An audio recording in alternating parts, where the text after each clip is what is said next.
สบายดีตอนนี้เฮาก็มาอยู่ดินแดนน้ำตกตาดเยืองเนาะหรือว่าเอิ่นง่ายๆว่าตาดเยืองเฮาก็กำลังลงมาถ่ายมาครั้งแรกย่างลงไปทางด้านลุงเองเนาะ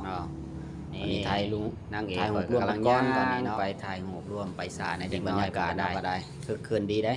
นี่อีกมุมมองนึงเนาะอีกมุมมองนึงอาจจะลงไปทางลุ่มบ่ลงไปอีกได้มาหอดแล้วต้องลงไปเงยแนกอดเอาเนาะคุ้มค่าในการมา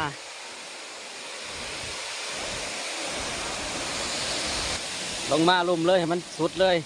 กระเตินได้มาแล้วอู้อายน้ำเย็นดีขนาดวะอู้ผิวสุ่มซื่นเลย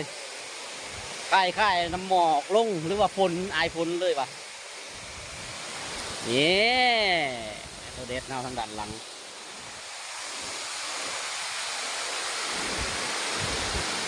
ตุ๊ดเลยเนาะลงมาเนี่ยว้าวโอ้ปองเบียร์ยังกินบวบอยู่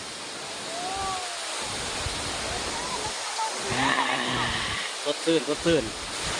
มาหอดแล้วตาดเนื้องเย้นี่น้ำต้นตาดเนื้องเด้อนี่เด้อครั้งแรกในชีวิตได้มาเห็นก็ถือว่าดีใจนี่มาพร้อมทีมงาน